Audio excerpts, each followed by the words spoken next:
Morning, everybody. Fox News alert now as we await the Senate vote on the stimulus bill. We're learning of new rules buried deep inside the bill that could change the future of health care for every American. Those rules appear to set the stage for health care rationing for seniors, new limits on medical research, and new rules guiding decisions your doctor can make about your health care. If you're asking yourself, where was this information before? You were just like us this morning. I'm Bill Hemmer. Welcome to America's Newsroom as we start our day. Hi, everybody, and I'm Megyn Kelly. And these health care changes in this stimulus bill were one of Washington's best-kept secrets until now. We have called Speaker Nancy Pelosi's office and Senate Majority Leader Harry Reid's office for information on exactly how these rules got in there, who exactly is responsible for this, and what they mean. What do these rules actually mean for our health care? The moment we hear back from them, we will let you know. And there is always a chance in the end these rules could be modified or removed in the final version of the bill. However, this is where we are today. On the House side, Mike Pence, Republican from Indiana, chairman of the House Republican Conference. Sir, good morning to you. Morning, Bill. Was someone going to tell us about this, or do we have to find this on our own? Well, congratulations to Fox News for digging into a bill that wasn't filed until, I think, Saturday night at 11 o'clock. But your viewers should also know that in the House bill, I believe there was a couple of $100 million for something called to prepare the American people for universal health care.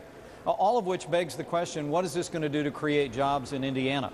How is preparing for the Democrats' agenda to expand the government's role in health care, how is that going to get people from the unemployment line to the factory line? Well, that's another good point. Another example of what's wrong with the bill. Look, we think health care is important, and it might be a very important thing to reform and get back on the right track in this country, but to do it without debate doesn't seem fair, does it?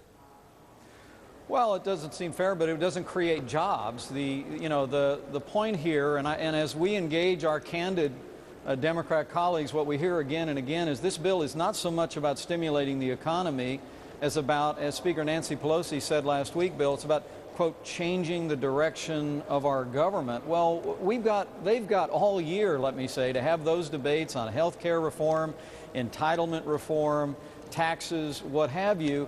What we ought to be doing right now, what 300 people at my town hall meeting in Indiana told me yesterday, is we want this stimulus bill to do those things that are temporary and targeted and will create jobs right now.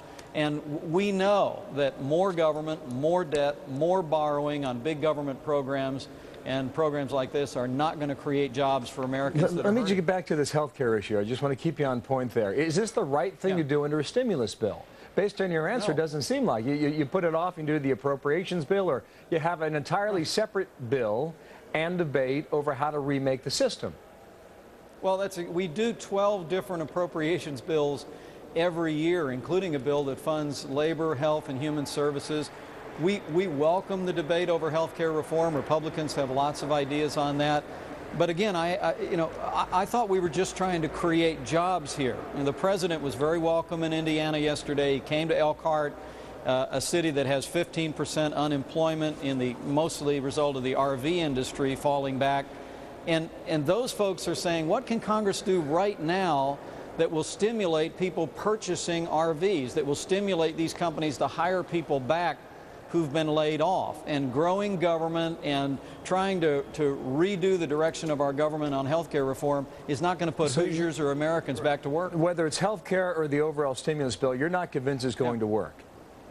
True? Well, no. And if that's the case, what comes next? Well, we hope what comes next is that the president will return to his very admirable call of a few weeks ago for bipartisanship, that will move away from some of the harsh partisan rhetoric we've heard over the last 5 days, and that as this conference committee undoubtedly comes together, that we'll be able to see Republican ideas brought to the fore. Last night the president talked about the fact that there were Republicans who wanted, I think his phrase was, to do nothing. Well, Bill, I'm going to tell your viewers, I don't know of a single Republican in the House or Senate who thinks Congress should do nothing in the wake of this recession. We want to do something that will work. We know, as John F. Kennedy knew, as Ronald Reagan knew, as we knew after 9/11, the way to jolt and to jumpstart an economy in a recession is tax cuts for families and small businesses. That's got to be the centerpiece of the bill. I understand your position. Mike Pence, thank you. Republican from Indiana. And next hour, that's coming up here, Megyn.